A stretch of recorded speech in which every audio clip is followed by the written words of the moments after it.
Warning: the following program is a collection of idiots talking about the happenings in the sports entertainment world.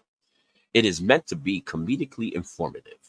The opinions expressed on this show does not necessarily reflect the beliefs of their peers, their bosses, or the Infinite Plus network.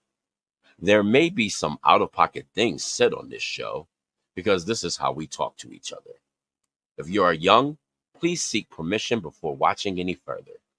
Your homies, the Three Count Podcast. P.S. Please don't sue us. Welcome to the Villains Lounge.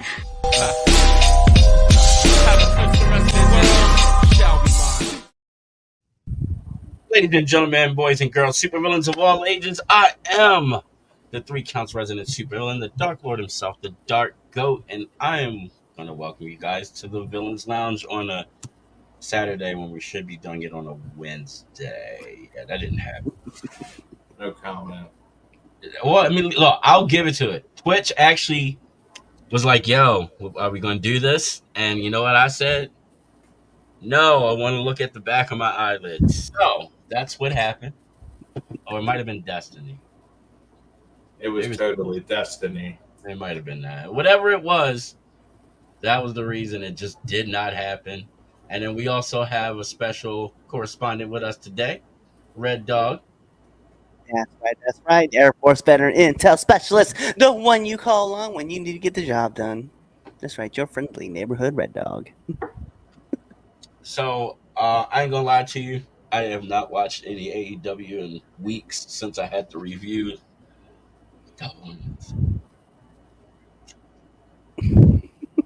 That's a shame. I will not be doing Forbidden Door. I'm sorry, I can't do that to myself. But you know what? I'll do a solid, and I'll do All In.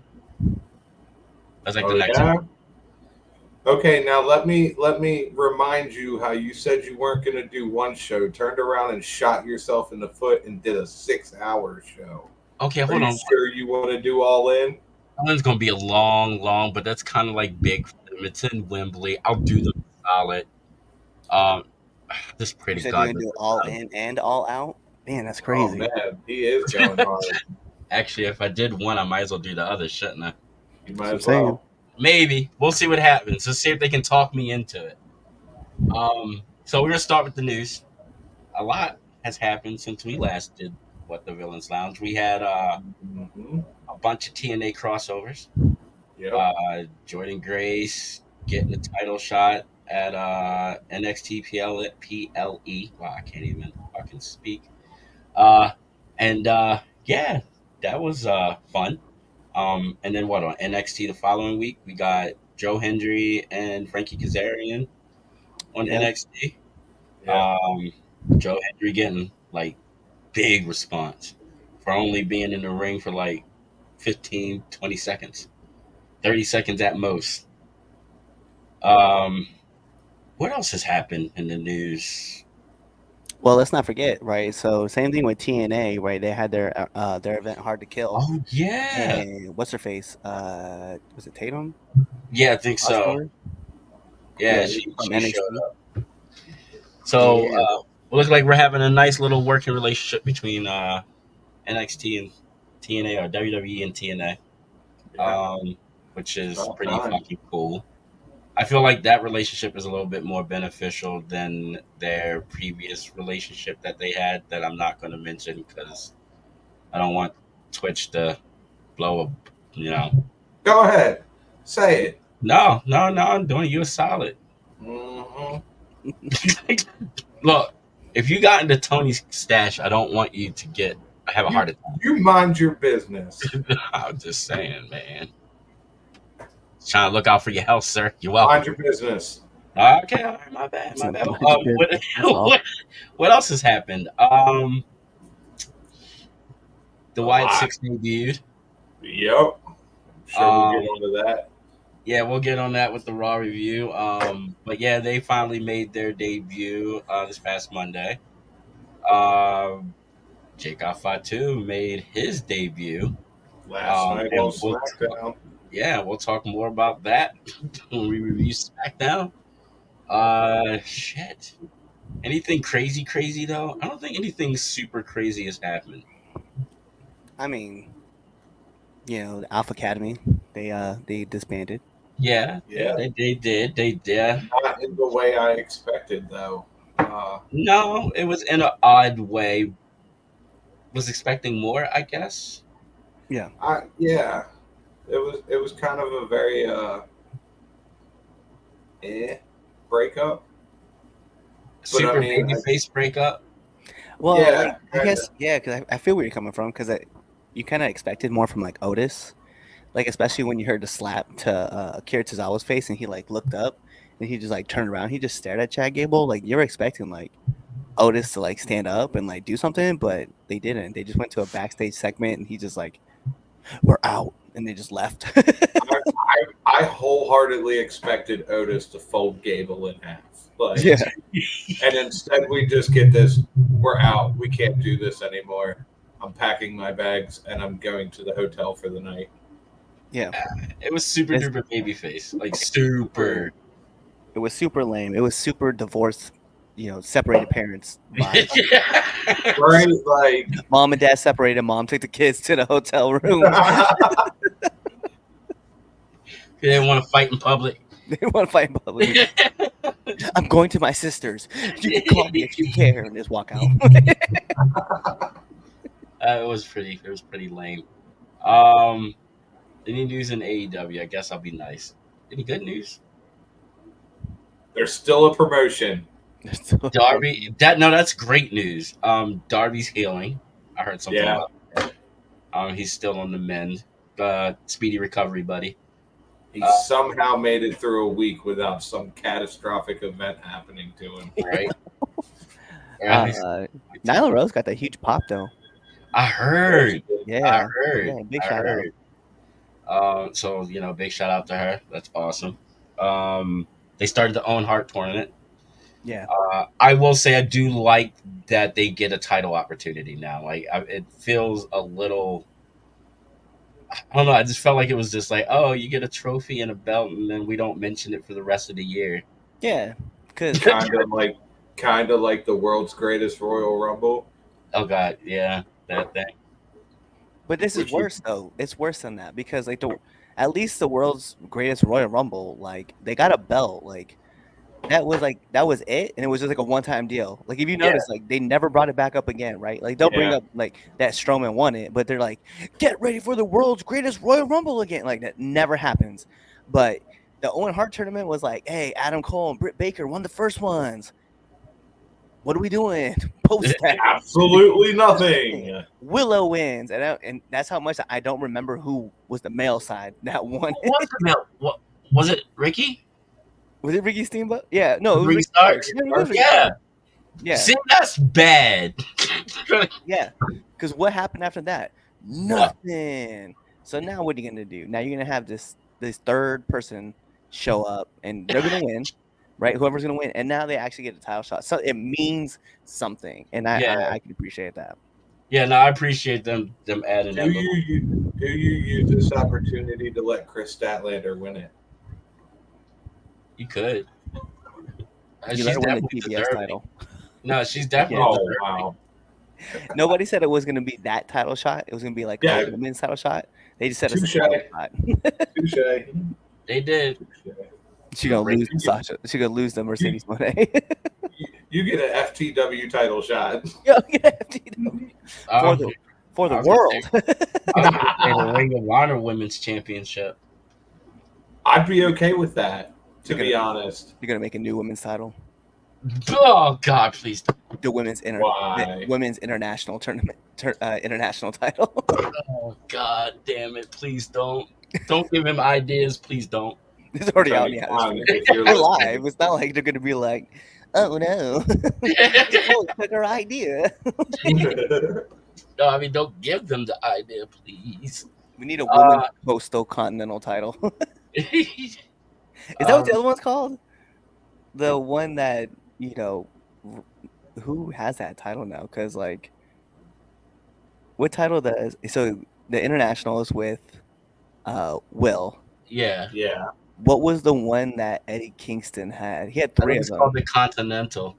Yeah, he did have the Continental title. Yeah. So and now I think what's his Oh face? yeah, yeah. Okada has Okada it. has it. Like, what was the point of that title? I don't know. The tournament was pretty dope, actually. Mm-hmm. It was like a nice, cool concept, and it seemed like it was fun. But I don't know. I'm not trying to Um, shit on AEW, by the way. no, we're That's not what I'm not. trying to I'm do. trying to actually. I'm trying to give them props. It's really cool with the tournament, of course. Um, they're building up. Hold on, when did this? It's okay, Damien. You can shit on AEW. They're building up Osprey and And Swerve Swerve, for yeah, Forbidden Door. Is it for Forbidden for Door? Forbidden Door, it is Yeah. 100%. Ah, I okay. hate it. Look, I so that hate it. bothers me because he should be. They both should be facing people from other companies, not each other. This makes no fucking sense. But look, I digress. It is what it is. It's too fucking soon. This should be happening in Wembley. I'm just saying. Yeah, I'm over it. So, besides that, unfortunately for us, Jericho is still on our TVs. You love Jericho and you know So it. that's sad news of the day. No, it's the best news of the So day. we're gonna end the news on that sad note, and Immaculate. The learning tree. we're gonna jump into the Raw review. And Raw kicked off with Seth Rollins, return of Seth Rollins. Um, he looks great. Looks rested. Like he needed that. He needed that fucking couple of months rest. Yeah, Oh, he probably slept like a baby. Poor guy. I needed him to go way longer. I would have been okay for him to be gone until SummerSlam. Yeah, I and I'm not. really felt like Go he ahead. was back real quick. He was Yeah, back kind of quick. I mean, he could have just been he missed ready. one pay per view. He missed one. Like WrestleMania ended, he missed one pay per view, and then he was back. And I think, for me, it was like the prime opportunity to get somebody else into that spotlight, right? To face against Damian Priest. Like, you could have held a tournament, right, for the new number one contender and put somebody else in that spotlight. Like, all the things were gonna happen the way they were. You just still have a new tournament and you put a new baby face out there. Like, you get a new person to go ahead and challenge for that title. You know what I feel like they did it brought him back is because this is probably going to be Priest's like last big title defense where he loses it at SummerSlam to Gunther. So I mean, it's one of those where it's like, well, at least this will give him a credible win on top of his other credible win. So like, basically, it's giving him like, all right, look, you beat these guys, and these guys are really really good, and now you're getting ready to lose it to this guy who's better. Am I the only one who feels like they don't know what to do with him? Yep. Like, yeah, here's your title, but here's your title. Like, Well, because full transparency, like, they're having a problem that AEW had, right, with Swerve. So Swerve goes in, he has the mogul NBC, he's this big heel, right? Then all of a sudden, somewhere between like Hangman and the Swerve beef, somewhere the fans turned, and he became the baby face. So like, they had to get fully behind him. They got behind him, and then what did they do? They had the mogul embassy jump him so that they can make it so that the baby face looks like he's about to battle up. And now we're looking at Judgment Day in the same way, where Damian Priest is the face and the crowd wants to cheer for him, but he still has like these guys in the back, and he's like, oh, I'm gonna do it myself and blah blah blah blah blah. I'm like, cool. But then you bring Seth in, and guess what? Damian Priest is still the face. And Seth is a face too. Like, the crowd really popped for him, but the problem is that, yeah, what are you gonna do? Like, how are you're gonna have him tell the guys again, like, oh, don't get in my way this time again, blah blah blah blah blah. No, you're not gonna do that. Like, you're already hashing out the same storyline, so you're just running into the same problem, spinning your wheels, and that's an issue. I couldn't have said it better. But see, this is the whole thing, and I think I've said this about the Money in the Bank briefcase. I feel like the Money in the Bank, always felt like for the person that won is like more transitional than anything. It's more of like, okay, you've never won a top title before. Let's see how you do. There was a point where We're it not made people's careers. Yeah. But now I agree with you. I feel like it's gotten to the point that it's so watered down now that it became a transitional thing. I feel like it's also, like I said, it's like, okay, let's see what you can do with it. Kind of thing. Like, all right, we see that I get more champion. Go ahead. And, yeah, it's like, all right, you did okay as champion. We're taking it off of you. I think we can see us putting you back in that spot in a different scenario that will make it better. I feel like it's just one of those, like, it's an opportunity to see if they're championship material. Yeah. You know, I get more enjoyment out of the women's Money in the Bank matches. I think it's because the women's is a little newer. Yeah, 100%. More than likely. The men's Money in the Bank has been around for a grip. But when you look at like people like, no offense to Baron Corbin, right? What was done to him wasn't fair, and what was done to Sandow wasn't fair, right? But then like Otis wins it, you know what I mean? And you knew he wasn't gonna be serious about it. Austin Theory had it. It's like the last few people who have won Money in the Bank, we have not took them seriously as credible champions. Damian Priest is on an exception, right? Because he did cash in, he did win.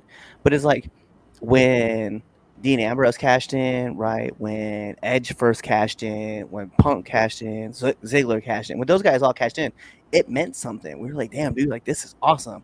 Had Otis cashed in and won the championship, we would all be Yeah. Yeah, we would have been like, oh shit, you know, like that's a star in the making. But instead they're like, Otis, you're a tag team guy. We're gonna see if you can challenge for the tag titles, and eventually they're like, give it to Miz. Just Blake can put him up. He can lose it to Miz, and then Miz will cash in and win the championship again. Like, yeah, it's not cool. It's not fair. The Money in the Bank, because I just looked it up, does not feel 14 years old. It feels so much older. It kind of does, though, and I think it's because it was on WrestleMania for like a couple of years. Then it got its pay-per-view, and it feels like it's been around forever. A while, yeah. And to think that the guy who came up with the idea never became Money in the Bank. Right. Yeah. No, in fact, he went to AEW and became a champion. Became their first champion. Only to lose that title at a Longhorn Steakhouse. Bro. I said what I You're said. This company's first champion. If you don't know, we're talking about Chris Jericho. He created the Money in the Bank match. You're their first champion, and within 5 hours, you lose the world title. Like, it is gone. It's just because it fell. What, did it fall into a ditch? Is that what happened? Like, he left on the limo, right? And then it slid off the limo and went into a ditch, and they were like looking everywhere for it. It was like, yeah. And they didn't have a second one. Remember, they ordered the second one. Hadn't got there yet. Like, damn. Somebody went on to AEWshop.com and purchased one real quick. They really did. Like, I hope it gets here before Dynamite. Shit. Before Dynamite, we need it rushed.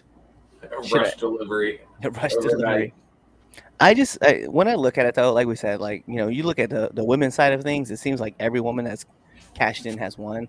And when you look at like the way that performs, like look at Carmella, right? When Carmella cashed in, that was a big deal. Like, it was, you know, big ups to the Iconics because they came in, they beat up Charlotte, and she cashes in, and then she wins the title, right? And then after that, guess what? She beats Charlotte again.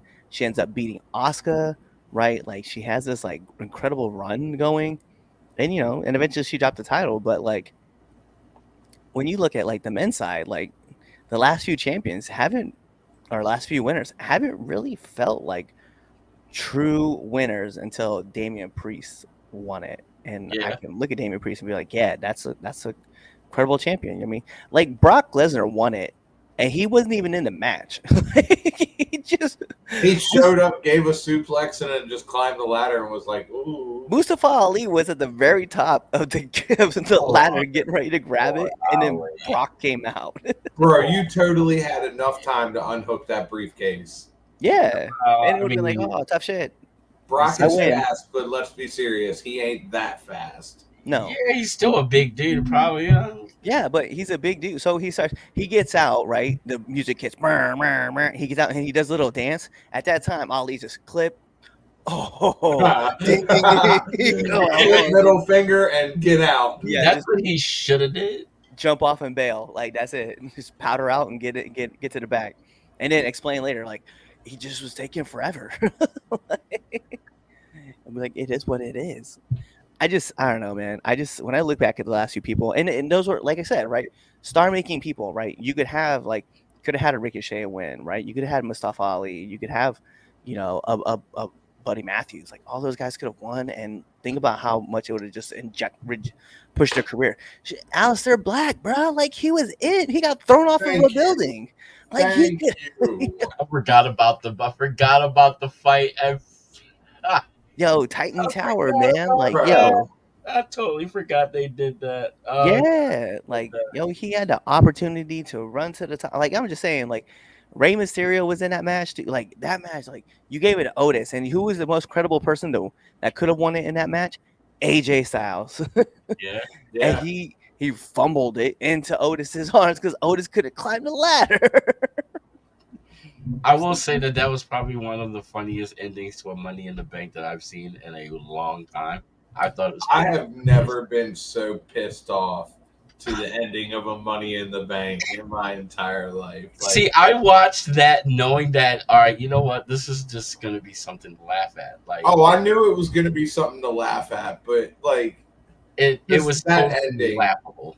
And you also have to remember we were all locked up, like, you know, in our homes.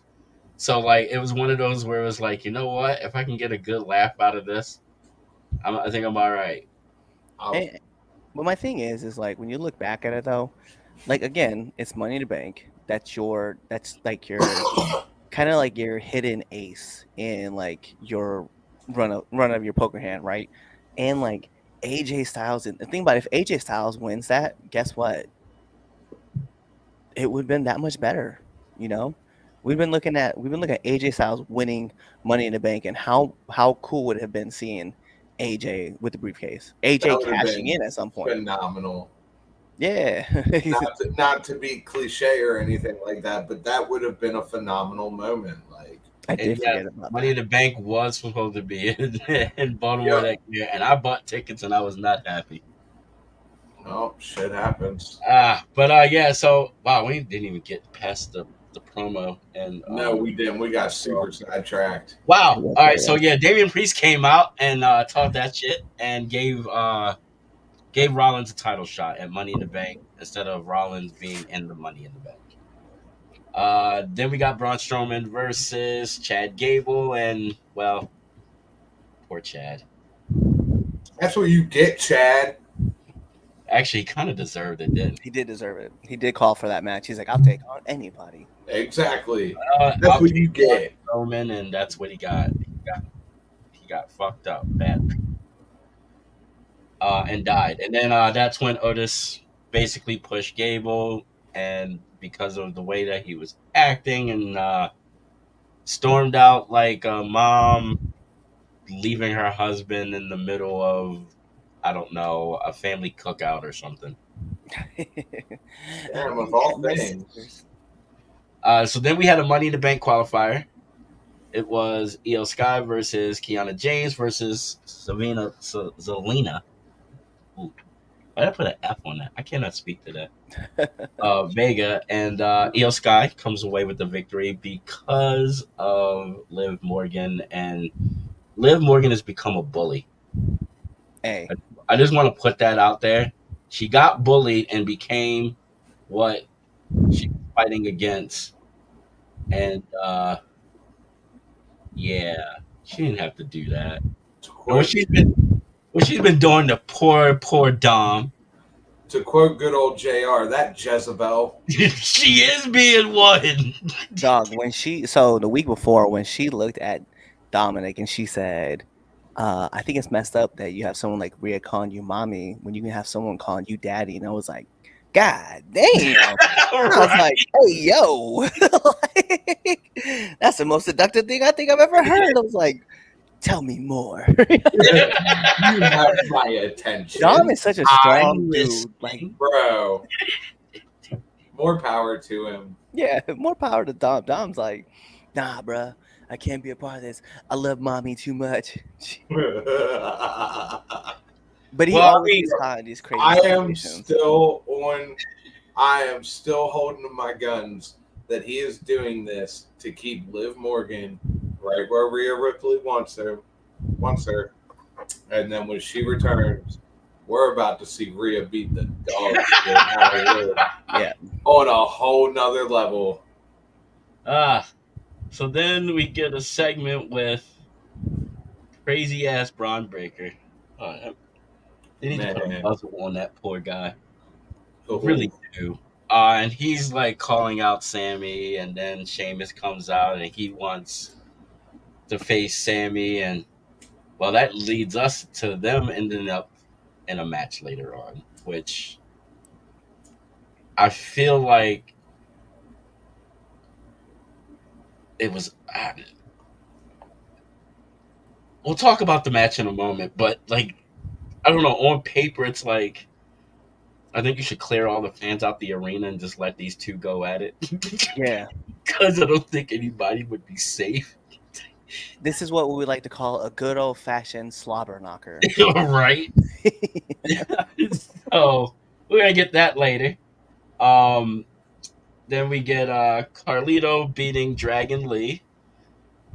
So Carlito. Actually, hey, real quick. So the week before, I want to talk about this, right? The week before, Braun Breaker murders. I don't care what I said. Murders Ricochet, right? Yeah, because let me be honest, that bump that Ricochet took against the trailer onto concrete on his back, I was like, oh, it couldn't be me, man. I don't care how much you're paying me. It couldn't be me. Like, you're on your way out, man. You didn't have to do all of that. Why?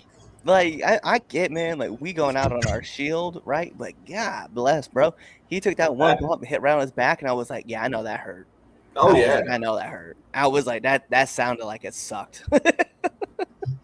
Yeah, it did. I commend him for that because I would never. Yeah, never. Never. Nope.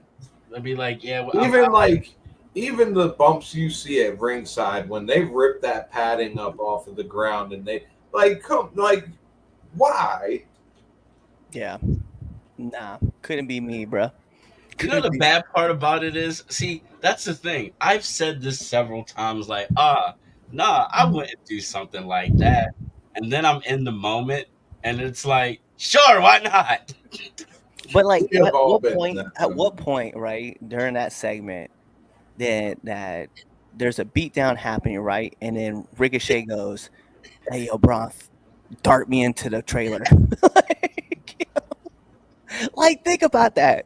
And Braun has to oblige because, like, if he doesn't, he looks like a putz. So then he just darts Ricochet into it. Like, and Ricochet's making this call. Like, yo, he's got to take the bomb. He's like, yo, dart me into the. You got to be cool, bro. Throw me through this car windshield. Yeah. Well, I'm sure, like, that's how the segment was meant to end. So, like, okay, for that. But, like, it was just that dart me into this real quick. I'm like, no, bro, no, my back, like, my back hurts. I keep hitting that same comment. My bad. You really do. Yeah. Now Dom is Poppy. So I'm just saying on that comment real quick, Liv needs to come out with a shirt that says "You're my Poppy." Oh my God! I mean, Dom is Poppy. I like that. I know. Dom's my Poppy. I'd buy that shirt. All right, as you were, Damien. So Drew McIntyre quit. Because of the events that happened at Clash at the Castle. That poor guy. See, I want to say that I feel bad for what happened to him, but he kind of manifested this whole entire issue upon himself. So, like, I mean, I'm just keeping it. I'm keeping it 100. Like, when Punk got hurt, if he had kept your mouth shut, you'd be world champion right now. Just saying. Yeah, you would still be world champion. Hey, yo, like, and then if you weren't celebrating, in front of him, like, you had the world title, you could just walked out. Instead, you were like sitting with the world title in front of him. You got to stand up, then you got swept out. Like, yeah, this is all your fault, Drew. All of this. You get hit. Look, he brought it all on himself. And I'm not saying Punk is innocent in this. No. Because he's not. They're both in the wrong. Let's just keep it a stat. They are both in the complete wrong, but it's so right because it's so fucking entertaining. I was like, I don't know. Is he though? Is Punk really in the wrong? Punk is staying very true to his word. Yeah. And I respect him for that. I didn't say I didn't, but you didn't have to fly all the way across the country to this man's home country. Nope. You are staying true to your word. Staying true to your word. I support it. That was dirty. I was like, had Drew just, Drew picked another move than a Future Shock, this will all be avoided. Yup. You wanted to hit that Future Shock so bad on CM Punk that he tore his tricep. Yeah, man, you know what? You brought this on yourself. It definitely did. Let's be serious. AJ did fly across the pond to go crack LA Knight in the face with a chair. So I commend Punk for his actions at Clash of the Champions. He did. Yeah, no, he did. But yeah, so Drew quits. The segment was actually really great. Like, all he could get out of his mouth was CM Punk. Before he said he couldn't do this, I quit. I quit. They tried to stop him from quitting. This man just walked out. So he should have did Batista and just screamed it. I actually like it this way a little bit better. It was just great, just the emotion. It was like, I can't do this. Like, I am done. Like, it was everybody. Great. That moment lives rent free in my head. No, that crossed my mind too when he did it. Batista was fucking hilarious in the wheelchair. Yeah, I quit.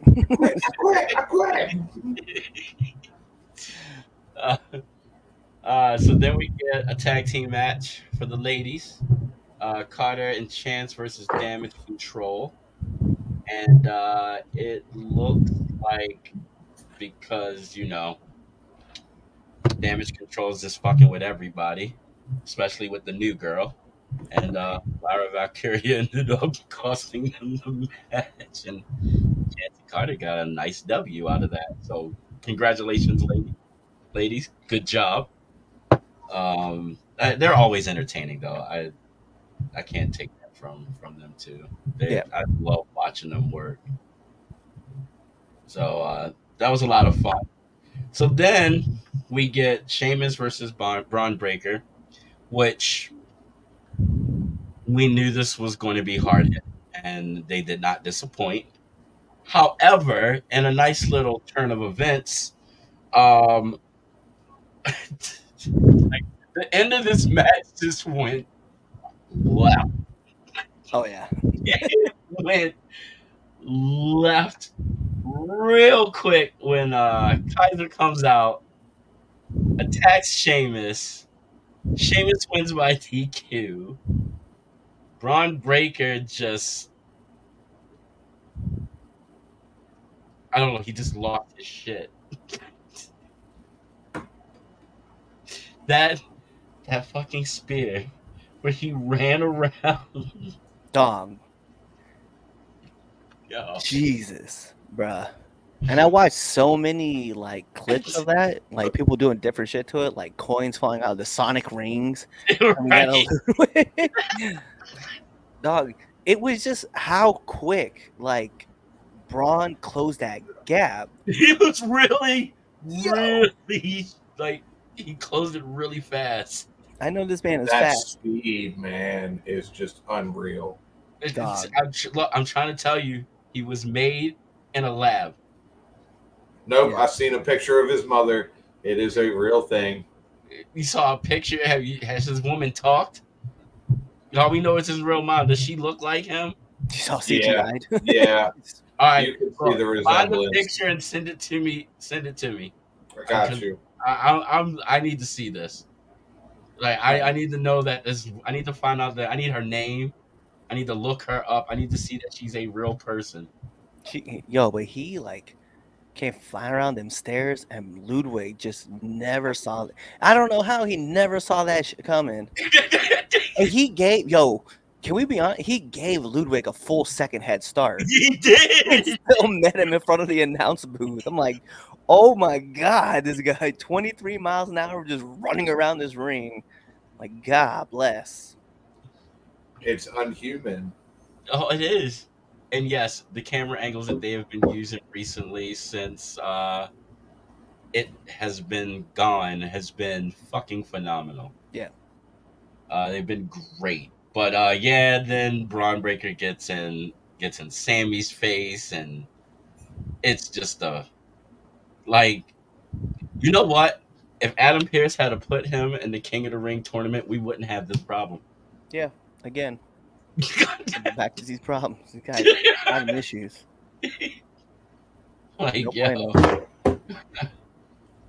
So then the main event, we see Jey Uso, Finn Balor, and Rey Mysterio qualify for Money in the Bank. Three great people. If they were in the Money in the Bank match, would just be awesome.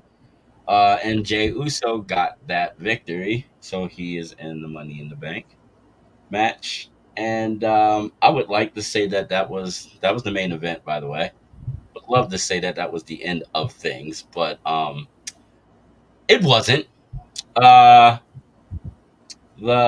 lights go out, and the you better put some emotion behind this shit.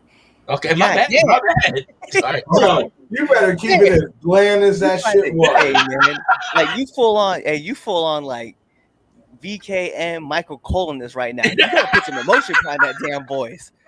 This was the greatest thing that happened. The second greatest thing since Bray came back the first time, man. So the thing is, so for me, I didn't get a chance to see it live. Oh my god, bro! So that for me, I got to see it after it, like literally, I think it was like minutes after it went off air. But I guess it was live for me technically.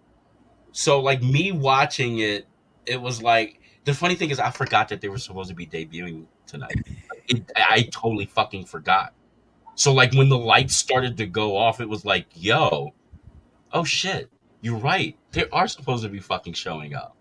And so you get the lights cutting off. Everybody in the arena is actually like losing their mind, which is incredible in itself because I know what that area, they're usually not like really hyped when they're like normally in town, but they were hyped all fucking night. Like Raw was a really, really good show. So lights go out, the eerie one note piano, which I fucking love. That just it's just chills. It's just fucking chills. Dog, I got goosebumps right now just thinking about this moment again. Like y'all can't see it. I have my glasses on, but I'm low key like tearing up because I'm thinking about how this was. So yeah, we get the lights go out and then the door, and the door gets like burst open, but it's like a little different noise when that light changes than normal. Which like when the door came, I was like it almost got blown open. Than the normal, just like how it would open before, and then through the fog and the smoke, like she's getting ready to come out your goddamn TV because I had it on my computer and it had the whole screen, so it's just. And like she's getting ready to crawl out my fucking screen. The camera angle was beautiful. It was great. And out comes Abby the Witch, a.k.a. Nikki Cross, crawling out like something out of a horror movie, like The Ring, just crawling out through the door and then crawling towards a lantern that is smack dead in the middle of the entranceway. And then the way she played this, I gotta give it to her. Like it seems like all of them have done their homework of what they're trying to portray. So for me, it was really fucking cool. She stands up in this like really creepy marionette kind of fashion, and then just points behind her. And like the cool part about this whole entire angle, and again, camera work, on point, one continuous shot, not a broken up. Oh, we're gonna pan to the back. Cameraman follows where her hand is pointing. He goes behind the door. Fog everywhere. And yes, he doesn't look impressed. Fog everywhere. Go in the back, and you see this big ass, creepy ass looking rabbit with a big ass fucking sledgehammer that says help on it and bodies at his feet.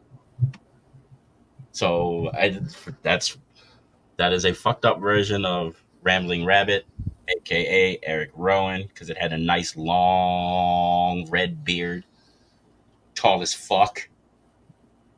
And the way that they had the bodies set up, it was just bodies piled on top of bodies, just at his feet. So then they pan and they're in Gorilla, and sitting in like Gorilla's like all fucked up. Like it's equipment's everywhere. It's sparking. Lights are flickering. Uh, Bodies everywhere. Once again, a guy looks like it looked like he got murdered. It did. It was like a big ass blood spot, like right at the top of his head. Just yeah, like he just like got smashed face first into the wall and just blood splattered. Backhead, like yeah, back of his head, blood everywhere, and sitting up on it looked like it was like a turned over something, and like perched up there was basically Mercy the Buzzard, aka Dexter Loomis, and he's already a creepy fucker. Let's just call a spade a spade. Like the three people that I just mentioned, perfect fit. They are some very deranged, sick in the head people, and it's great. And then you go to the hallway outside of Gorilla. It's like down the side and to the back, and you get a nice pan shot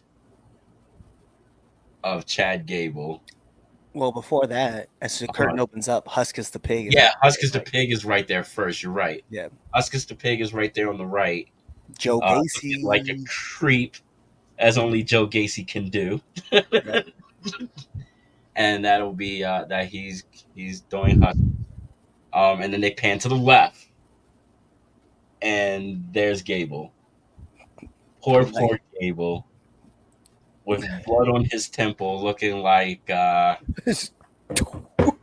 like he couldn't handle the pressure and either offed himself or they offed him. He was unalived. Yeah, he's definitely looked unalive. It was my man took a bullet to the side of the head. Look, you're right. It's either he did it himself or they did it for him. Either way, he was probably feeling it. So, I mean, yeah. Worst headache ever. As he says, Gable just had a bad night altogether. Yes. Yeah. Yes, he did. Group left him. Brian got in that ass. You're right. And then the best shot of the whole entire thing. It pans to the middle, and there's Uncle Howdy, aka Bo Dallas, and like the way he was playing this was fucking amazing. Like just the way that he was walking and just like kind of commanding everybody to follow. Dude, it was amazing. Also, like when you got that first initial shot, if you listen to the crowd out there is yelling, "Holy shit!" Yeah. The crowd was going nuts. The crowd was great for this whole entire segment. Also, I don't know if you guys noticed or not, but Bo did trip over a body. Yeah. I saw. But you know what? The cool part Yeah, about it, right there, right there. This is the best. Almost became a Shockmaster 2.0. almost. But the good part about it, he played it off really well. Yeah, he did. Yeah. Played it off pretty well. I gotta give it to him. That could have been. Oh, that would have sucked. That would have killed it. Oh, that would have been. That would have been no. There would have been no more. No more. Wholeheartedly. So yeah. So then you get them all coming out. They come out to the ramp, and you got all 5 of them standing together.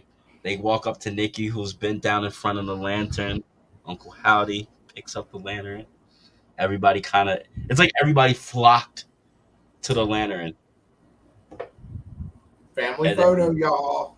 Almost as if it was fireflies. Right? Going to the lantern. Yep. It was very, very well played. And then the show ended with "We're here," blowing out the lantern, fade to black. I think that's my only criticism of that whole thing was Bo Dallas going, "We're here!" Like, yeah, bro, like we know, but it's just something about how Bray said it when he was like very whispering it, like sold it. So I think for Bo, like if that's Bo's thing, I can get behind it. I can respect that. But for that initial thing, I felt like Bo really should have just been like, "We're here," and then blow out the can. And then people go back and watch it, and you go watch him like say it again and again, like over on Twitter, on Instagram, whatever. But for him to yell it out loud, like I was kind of like, I understood because remember at Extreme Rules, it was the same thing, right? Bray saying "We're here," and the camera couldn't pick up his voice. That's how loud the crowd was when Bray showed up. Yeah. So I kind of understood, but then I was also like, I get it, and I don't like it, but I'm okay with this because I do understand why you're saying it because you're trying to let the crowd know, like, hey, this is where we're gonna end this. But like, I did just wish he would have just whispered it. I can understand that critique. We'll see if it happens again. How he does it. If it's his thing, and this will be his thing, like you said, I'm not gonna be upset. So that ended Raw. The massacre that they promised, they delivered. Did you get why they picked Chad Gable though? I know that they were. I know that in some of the stuff, like he was like mentioned in some of the QR codes and all of that. Well, they mentioned it on Raw. They mentioned it. Like, remember when Drew was walking towards the camera? Like they had they didn't even have the QR code. It was just like the static. And if you looked in the static, there was the CG in there. And then there was a photo that you had kind of pieced together, but it had Chad Gable in it. And it was like the word said on there used to say thank you. I did hear something about that. Like, so yeah, it looked like they're targeting poor Gable for being an ass. You know what though? He kind of brings it. He kind of again somebody that has brought stuff on himself. If you be an ass, you're gonna get treated like an ass. So that's what happened on Raw. There's lots of mixed reactions about this. Fuck all the ones that are negative because it's only about me and the positive. There's a lot more positive than there is negative about this. And I get some people being upset about it, but I loved it. I thought it was fucking awesome, and I can't wait to see what's gonna happen next. I'm on that. You know what? Let's see what they do with this. It's a different team booking it. This might be different. So let's see where they go. So I'm curious. What about you, Twitch? Are you gonna be nice or are you gonna say something? So what I will bring up that you didn't bring up, and think it'll involve him. Maybe sooner, maybe later. The power going out with a voice saying "you lied" on the. Oh yeah, show, I if forgot all anybody about caught that. So Pat McAfee better watch his back. If some weird looking Muppets show up, then you run the other direction. You guys watch the next episode of Pat McAfee's show? Yeah, because it was like the one episode the lights went out, then they he tried to started say, talking about it wasn't, it's not what you thought, blah blah blah blah blah. They showed what happened afterwards. Yeah, and then I'm gonna have to let this play out and see where this goes. I personally wasn't. I felt like I was watching a bad sci-fi horror movie. I'm not saying it was bad. I'm not saying it was good. I'm really riding the fence on which side I fall. I was a huge fan of Bray Wyatt. I think he was taken from us way too soon, but shit happens. But I've also said this for the longest time that this can't be Wyatt Family 2.0. This Bo has to make this his own thing. Yep. I understand paying tribute to Bray Wyatt. I respect that idea. But at the same time, you have to make this your own thing. Like, this has to be it.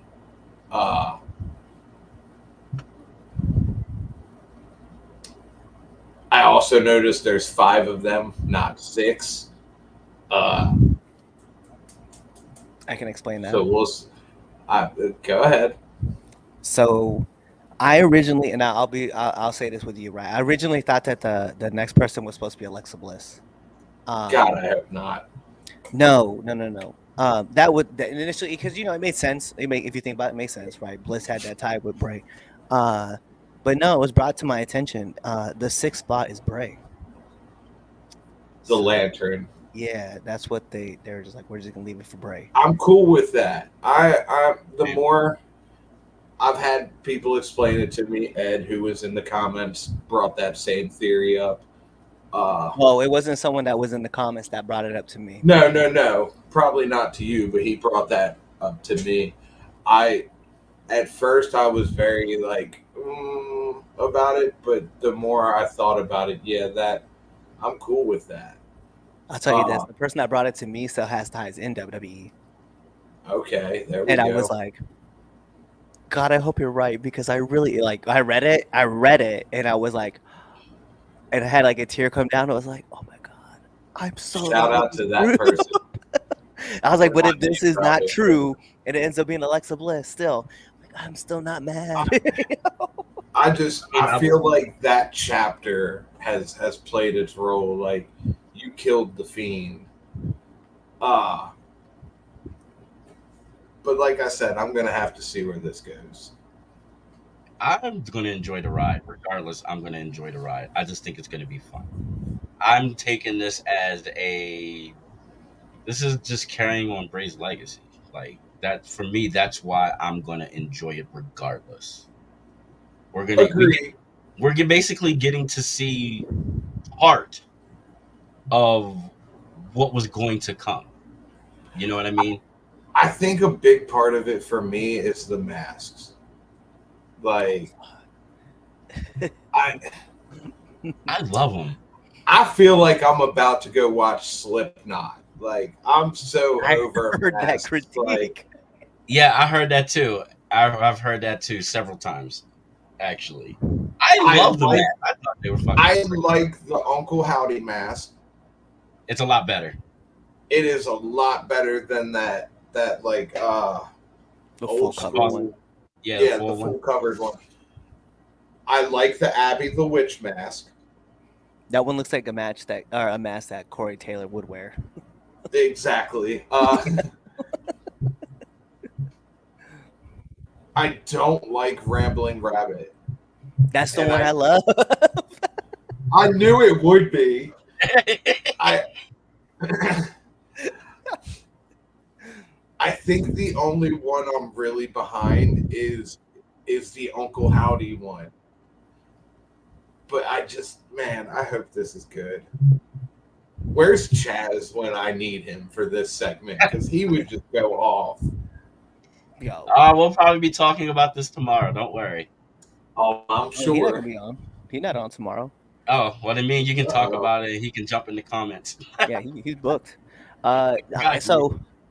yeah, for me, man, it was the tributes to Bray, right, with the locks and Mercy and Howdy, right, having the locks. Uh, I loved the Ramblin' Rabbits. The reason I liked Ramblin' Rabbits is because it looked like it had been smashed, like he had been smashed by a hammer. Yeah. And so like it gave that flat appearance with like the nose still poking out and then the beard obviously still hanging in. And I liked Huskus because like Huskus's face, it looked like a World War One era mask with obviously The like old a pig school design cast. behind it. Yeah, yeah, Yeah. yeah. Smash. And then obviously like Yeah. Annabelle would have been part of the inspiration for Abby, and then I too I was such a fan of seeing the new Uncle Howdy mask. But to me, like I think what it was is just hearing the note hit for the first time in such a long time, like it literally like pulled my heartstrings like Same. right out the Oh, it gates. got mine too. It got mine too, man. It got me right in my feel goods. Yep. And then I went, and the funny thing is I'm gonna put Chaz's opinion. Chaz was like, "This is meh," and the next thing I wrote right underneath it, I was like, I got so many goosebumps. Like I was so hyped. I was like, "Shut the fuck up, Chaz!" I love this because I think at the end of the day, like for me, it's just I was, and I've told you this, Twitch, like when I was watching you, like the way you had this persona of being like this supernatural kind of leader. I felt that, and like watching people like Vincent and Dutch, from the Righteous over on Ring of Honor now, in AEW, and then seeing Bray's the Eater of Worlds, and then watching him become like the Firefly Funhouse and the Fiend, and then the new version with Bray, like watching like this evolution and just the way they talk and they carry themselves, and you can see it in Bo Dallas now too. Yeah. You can see in Uncle Howdy's voice the way he carries himself. I'm like, bro, like it's just intoxicating, and I'm so in for everything. I cannot, and people are gonna hate on it, and they're gonna hate it, and they're gonna boo it, and it's fine. But for me, like these guys, even if they're the bad guys, I will low key be cheering for them the whole time because I'm like, I can't. Just something in my heart just tells me like I will follow the buzzards. Let me be a part of the Fireflies. I will be right there with you, but man, I hope this is good. I feel like something's missing outside of obviously Bray. I don't know if I would say bring Braun in because Braun is doing such a good job as his own thing. Yeah. But I feel like something is missing. And maybe it's Brody. Maybe. But something is off about it to me. Well, I mean, it's Bray's baby, right? Yeah. Because remember, Bray came back in January. He wanted to have the 6. Yeah. It's Bray. You had the thing with Alexa Bliss happening right before she got pregnant, right? Yep. Like then there was the tease of Braun, right? And then obviously the whole Fiend thing. Like those were all elements from Bray. So not seeing Bray there, it's a bit weird. It is. It feels off, but at the same token, it's like this beautiful off now, and you're kind of like, I'm not trying to convince people to like cheer for it. You're gonna love it. You're gonna hate it regardless. But like, I think this rendition of what Bo is about to try to pull, like, I'm just here for. Like, I'm all for it. Yeah, I want to see, and I want to see, and I'll be fully transparent. I want to see Alexa Bliss in the 6. And the reason why is because, remember, she was the Fiend for a little bit. Yeah. Like, she had the Fiend spirit. And so it's like, I love that tie. I still think this is a great move. And I was like, yo, let's let it happen. Oh, I'm all for it too. I don't mind Alexa being in there. But all right, so let's get into SmackDown from this Friday. All I'm gonna right. let Twitch take over, but before he says something, I'm just gonna put this out there real quick. SmackDown had heightened security It because of really the did. events of Monday into Monday Night Raw, which I say, well played, as you Very should. well played. I commend that. I mean, they had him everywhere. They had two sitting by the announcer's desk. Yeah, I And commend that. let me keep it 100. You might as well not have had security there at all. No, Ain't true. not at all. Still worthless. Yeah, I no, am right? going. I am going to keep SmackDown sweet and simple. I'm not going to drag it out because we're already an hour deep into this. Oh yeah, we are. Yeah, yeah. This is my fault. Not at all. No, Not it's at all all. good. Because the funny part about this, we probably still would have been an hour if you were on here or not. Totally, totally still would have been. So SmackDown, we got a women's in Money in the Bank qualifier match. We Oh, had. you gonna take? You're not gonna mention the promo, the open? I didn't see the opening promo, so Oh, excuse me. well then I'll say it. So the show opened up with CM Punk. Oh, that was the CM Punk promo. Yep. Yes, coming out there to basically say if he's cleared or not. And before he had a chance to say really much of anything, out comes Paul Heyman. Paul Heyman is fucking great. I'm sorry. This man looks like he's been crying every day since Roman has left. His eyes are always bloodshot. Like this man is low key crying in the stall in the bathroom. And so comes out and you could just tell he's just like the look in his eyes is just like, bro, just go. Just go. Just leave. Please leave. I don't want them to hurt you. Just go. Just please go. And like, he mentioned the security, but they're not there to take care of the Tongans and Solo. They can't be controlled, basically. And asked for a favor, and Punk to leave and to take him with him. That it was not even a way that he.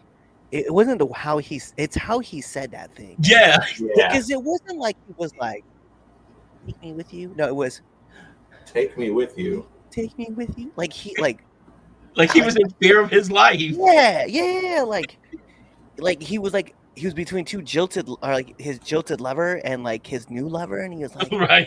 "Take me with you." Like, guy. They're gonna hurt me when we're done this. Right? Like, he's gonna beat me, please.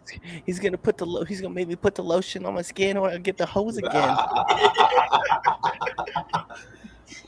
Solo looks like that type.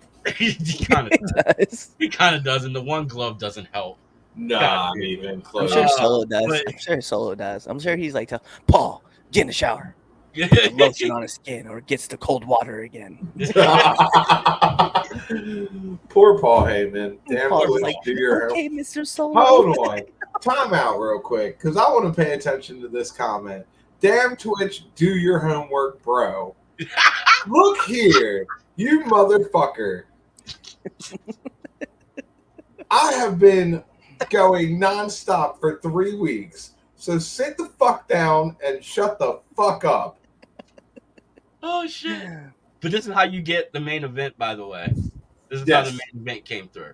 So Solo ends up coming out. Of course, Punk was like, "Fuck that shit! I ain't going nowhere," and was getting ready to fight off the new bloodline when out comes Cody with some bats and kind of backs him off. Cody challenges Solo. Nobody comes out the ringside, just me and you. And that's basically how we ended up getting Cody versus Solo. So you can have the floor now, sir. I will have the floor now. that put us into a women's Money in the Bank I qualifying love this match, by the way. between Bianca Belair, Michin, and Chelsea Green. Damn, I gotta say it like that too. Just Chelsea Green. Chelsea Green. I would have done it no justice. Thank you. I hate you guys. Oh man, this was awesome. This was just. I love watching Michin. I love watching Bianca Belair. It is always great watching Chelsea Green do anything. Of course, Chelsea Green going over in this match, so we will see her in the Women's Money in the Bank match. That would be awesome if she won that. Oh yeah. I would totally support the fuck out of that. Oh, Chelsea Green picking up that surprise W. Right? Dude, I love every second of this match. Go Chelsea. Of I'm course. all for that. And it was believable. That's what made it even better. It was. And I like the fact that it's somebody new who we haven't seen in a Money in the Bank match. And it's somebody who hasn't really been in the main event spotlight yet. Exactly. So I feel like this is a good thing. From there, we get men's Money in the Bank qualifying match. Carmelo Hayes and Randy Orton. What can I say about this that hasn't already been said?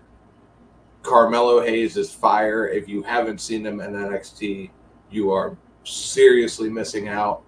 It's Randy Orton. There's not much you can't say about his in-ring abilities. I like that Carmelo Hayes went over in this. Once again, this is somebody we haven't seen in the Money in the Bank match. We know that his in-ring ability is phenomenal. And it's just somebody. It is the classic sign of somebody getting pushed who deserves it. This I would totally be okay with him winning the Money in the Bank. This was a good match too. Yeah, this was like it was a really really good match. It got all men over. Congratulations on Carmelo winning. That definitely deserved. He's going to do great things in that Money in the Bank. If I had to pick a match of the night from this show, this would be a really close one between that and our next match, Andrade, Waller, and Owens. Like that was really good too. That was good too. That was another phenomenal fucking match. Like this is 3 in a row on a single show of SmackDown that has just been banger after banger after banger. Andrade, I love everything he's doing since he's been back. Kevin Owens goes without saying. Again, I love where he's at right now. Waller, I'm still trying to figure out if I like Waller or not. That means Waller. I'm like I don't like Waller. But I like him as a mouthpiece. I like him. I like his heel work. I just don't like him. Like I respect he's doing his job for me. Yeah, no, he's doing his job. If you're not liking him, he's doing his job. I like him more cutting promos, I think, than I do wrestling. His in-ring is really good though. To where I like Austin Theory wrestling more than I like his promo work. I can understand that. I can. Andrade picking up the win. This was also a Money in the Bank qualifying match. So you did forget one more thing. What? Drew attacking CM Punk right before that. I don't know when all the backstage segments happened because I had to watch this on YouTube because of all the shit I've been dealing with. They basically it led into this triple threat match. Okay, well, Waller was in the back talking shit to DIY. Yeah, because he's been acting like a little shady bastard towards his tag team partner. And they calling him out on his shit, and then we hear loud crashes and bangs and kapows. And what do we see? None other than Drew McIntyre from Monday Night Raw getting in the ass of CM Punk. Finally, we finally see Drew McIntyre get his come up and get his hands on CM Punk. And boy, howdy, in Chicago. Boy, howdy, did he beat the dog shit out of him. He caught that man in the parking lot. That's what makes this even worse and hilarious. He caught that man slipping. Yo, and what was so crazy? You heard all the banging on that door, right? And like, where the fuck was security? Oh, they was on the inside. Yeah, No one protected the outside. No one could have stopped Drew. Like, hey, yo, that Drew, could have been the Wyatt 6 at the fucking gate. Bruh, exactly. But here's like the other part too. What's crazy is that like if you would have had 2 security guards laid out and then CM Punk getting his ass kicked, hey yo, bro, I could be like, hey, you know what? They tried to stop Drew, but nobody was out there. So you just left Punk out there to get his ass kicked. Yeah, you did. For a show with heightened security. Yeah, and no one was like, hey, Drew, you should leave Punk back here. They all got out of that man's way as he carried Punk all the way to the entrance. He drugged that man straight out to the entrance ramp, dumped him in front of his own hometown, and pretty much said, fuck you, suck it easy, and dipped out. He took his bracelet. He took his man's bracelet. He took that. Oh, I forgot about that. He snatched that shit like he owed him money. And put it in his pocket. For those who won't get this, right? Aqib Talib and Michael Crabtree were DBs and receivers for the Broncos, and Aqib Talib being a cornerback for the Broncos, Michael Crabtree being a receiver at the Raiders. They had such bad blood, right, that Michael Crabtree would talk trash to Aqib Talib, and Aqib not once but twice stole this man's necklace that his grandmother had gave him. That's how Drew ripped this bracelet off of Punk's wrist. Yeah, looked like he walked down the wrong street. Give me them shoes. Looked like Debo snatching that shit. Yeah, he looked like he was wearing black Air Force Ones. Oh man. So poor Punk. Man's bleeding. Yeah, and then Drew made that his profile pic on Twitter. Yeah, he did. Like this, the blood all across Punk's face. Now you know what? See, again, he did. Instead of leaving what he did and well enough alone, now he's posting. So whatever happens to Drew, it's on Drew. Yeah. I'm just gonna say this, and Damian, I said this to you on the phone, I believe yesterday. CM Punk's gonna want that bracelet back. Oh yeah, he is. Come hell or high water, he's coming for that bracelet. He's gonna show up at Drew's house when his wife's home alone. With a sword. Oh, man. Yep, looking for that bracelet. Here we go. Another home invasion angle. I mean, look, he took that bracelet. He kind of deserves the home invasion. I'm just saying. Like, that's the next step. Like, seriously, it's like, all right, well, you know what? Now it's time for me to show up at your home. Drew's the bad guy. I want him to take it further. I want him to go to CM Punk's house. And then I want him to take something right off of AJ Lee. That's where I want the next step. I want the next level. I was going to say kidnap Larry. Take Larry. Take Larry. Take Larry. What's Ace Steel going to do? Bite him? Pull a Big Boss Man and Al Snow and take the dog. Here's Fifi. Oh, my God. I'm just saying, if that happens, I want everybody to know that we just called that. Yeah, right. We running it back. Whatever, we running everything else back. AJ had the fake retirement speech. Yeah. So that, of course, will bring us into our main event of the evening, which was, of course, Cody versus Solo. Of course, before Solo, what? What do you missed one more thing. Fuck did I now? What? LA Knight looking for Logan. Logan Paul after showing up at his house and sitting in his pool. Oh, I didn't even see this. Oh, yeah.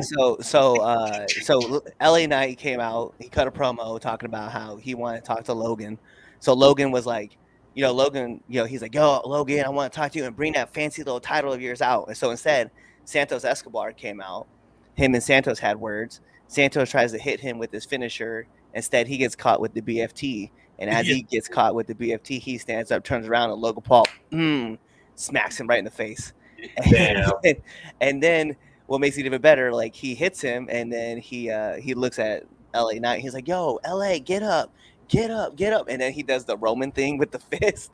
And then as he turns in, clipped him again, set him out, and then started talking shit and then walked out. I just want to say this so it's on the record. Fuck Logan Paul. Hey,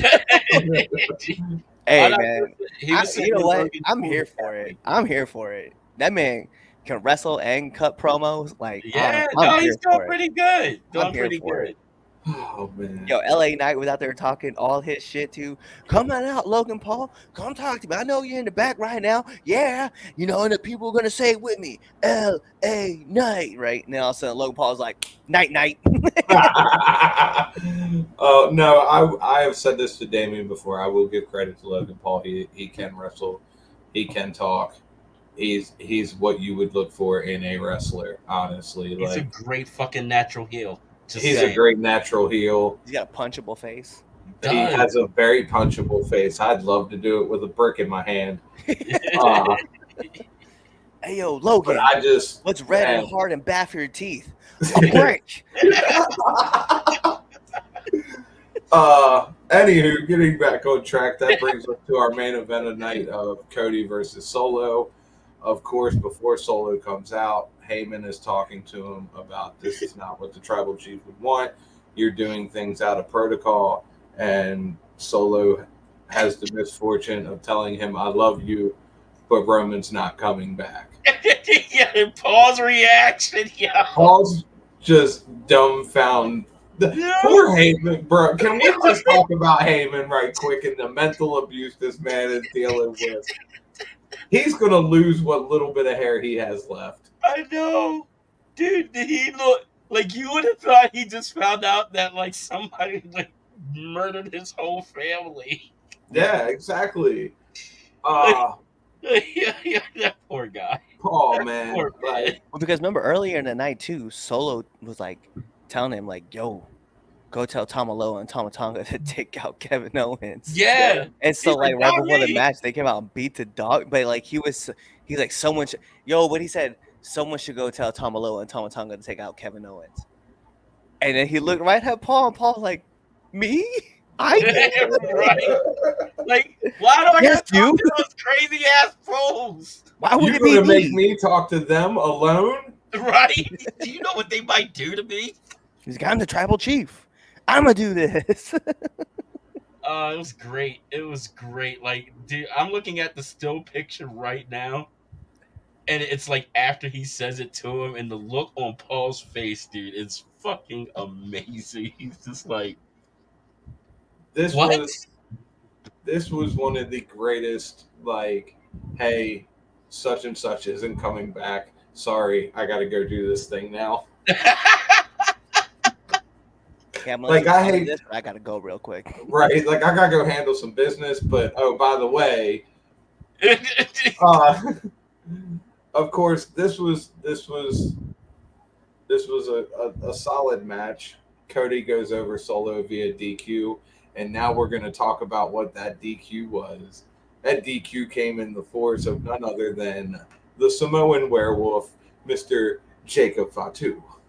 Well, actually, the DQ came out because of the Tongans. And, the Tongans came in. The Tongans did come out first. Fuck. Yep. Yeah, the Tongans came out. Evan and Randy came out. It was this big-ass fucking brawl. Tongans get taken out. I'm not going to lie. I feel like Chaz just totally unprepared. The Tongans, and got taken out. Yeah, they got taken out by Owens and Randy and Owens. Oh, and then Randy and Owens come out for the save, back Solo into a corner.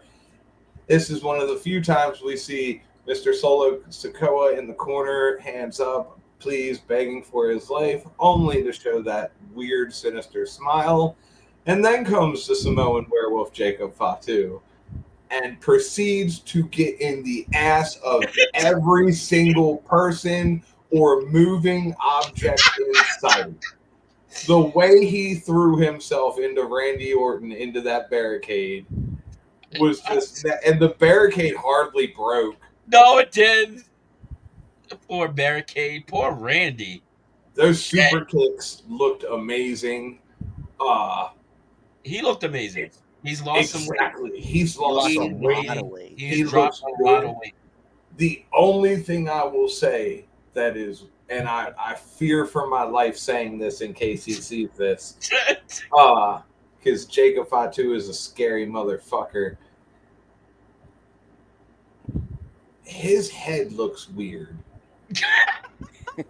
That's your only take from all. No, trust me, that's not my only take. I think this whole segment was insanely well done. I like the way that he came in. I like the way that Solo was begging for a moment and then just turned around and was like, "Nah, man, you guys are fucked and you don't know it." I like that they made him come in like the beast that if you haven't seen Jacob Fatu on MLW, then you don't know what kind of a monster he really is. Oh, this man is insane. Yeah, he is.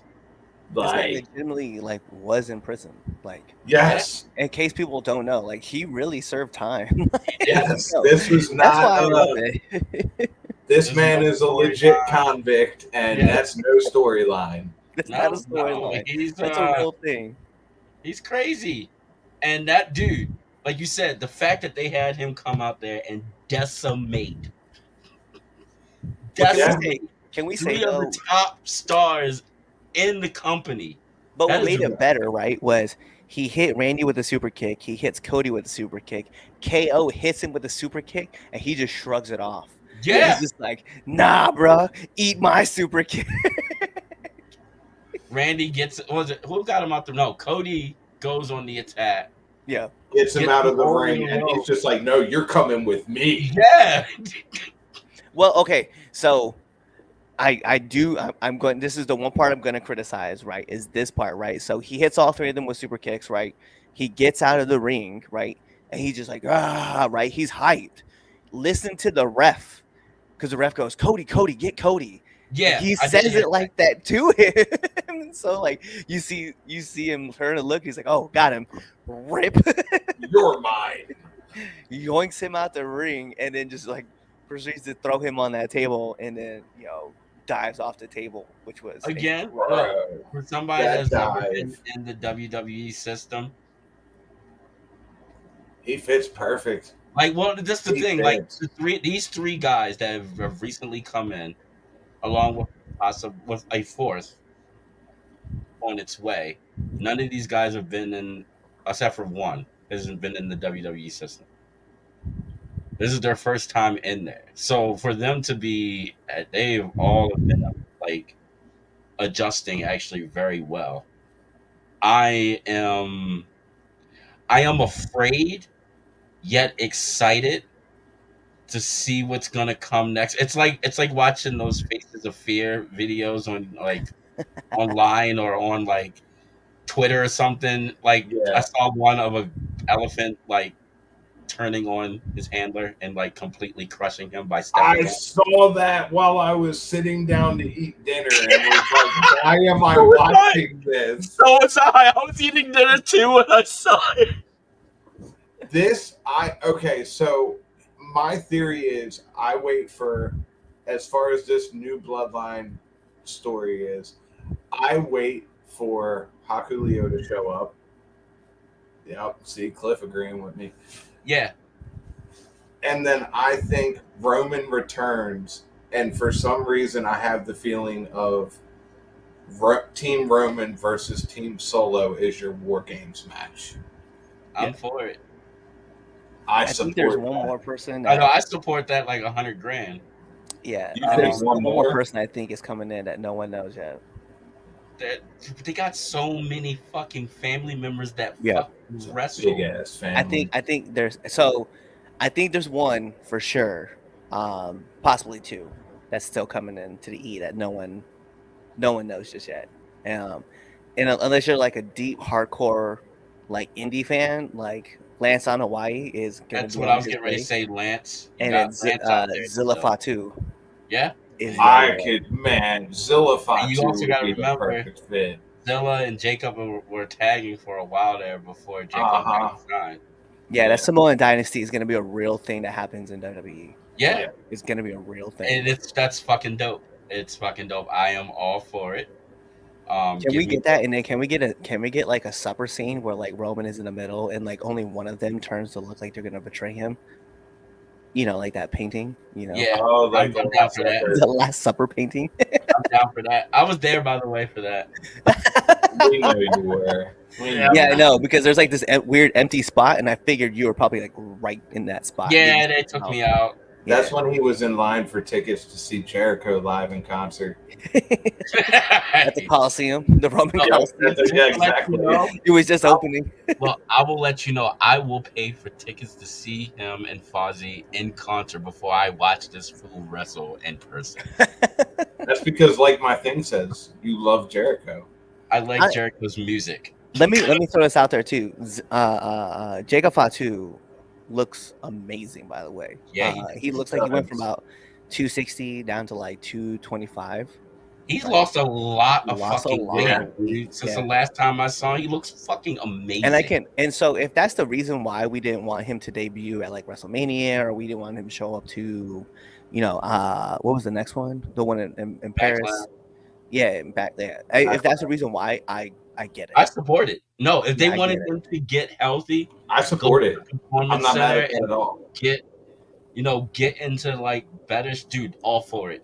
Use that performance center. That's what it's there for. Yeah. Which, so the reason why his face looks all weird, Twitch, is so he could take all the super kicks and walk them off. Bro, I really just think it's the beard. Only because I'm used to seeing it like shorter in MLW. Yeah. And I feel like it's a whole like 5 to 6 inches longer. Like, dude, your beard got some growth. Yeah. I wish mine would do that. That splash through the table. That splash was something else, man. Splash, dude, like he flew. And we also, like, again, we got to remember, Samoans and Tongans got hard heads. Yeah. Their heads are indestructible at this point. They also got beef too, so watch them Tongans. I can't wait. I'm telling you right now, man. I think it's gonna be Roman, Jimmy J, and Solo versus Tama Tonga, Tamaloa, Jacob Fatu, and Haiku Leo. You know what? I wouldn't be mad. I wouldn't. I wouldn't be mad at that. I would not be mad at that whatsoever. I think those four kick out Solo, and Roman comes back, and Solo returns at War Games. I said it here first.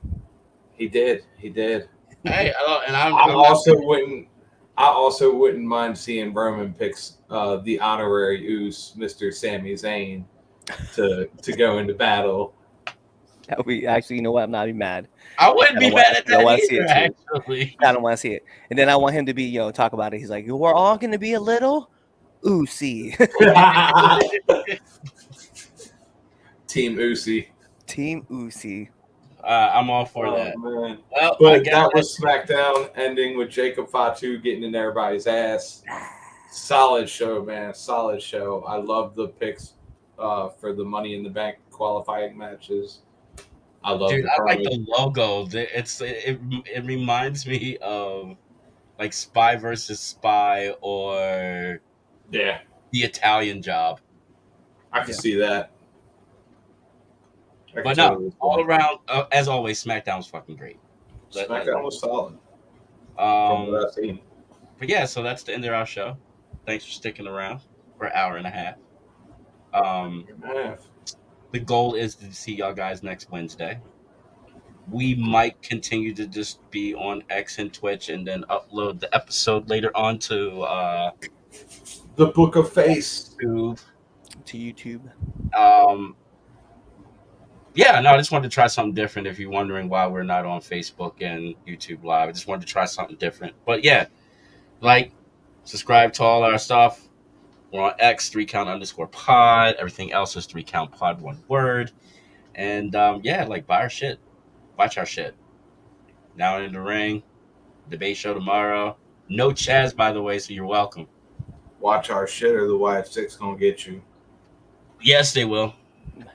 I know them personally. I mean, they went to Whataburger after Raw. That's kind of that right there. If you know anything about good fast food, you know Whataburger is the best, and that just tells me that they appreciate the best. That makes me that much. That actually makes them kind of more sinister and fucked up. What? Y'all just massacred a bunch of people, and then you go to Whataburger to eat. But hey, real talk. Like, this could sound crazy. If any of you guys are a fan of the Devil's Rejects, that's exactly what they did after they massacred a bunch of people. They went to a fast food burger place and it was just eating fucking fruity. Like, they were acting like nothing happened. Shit. Yeah, I can't be mad. Like, I kind of like it. Right. I can't be mad. You're right.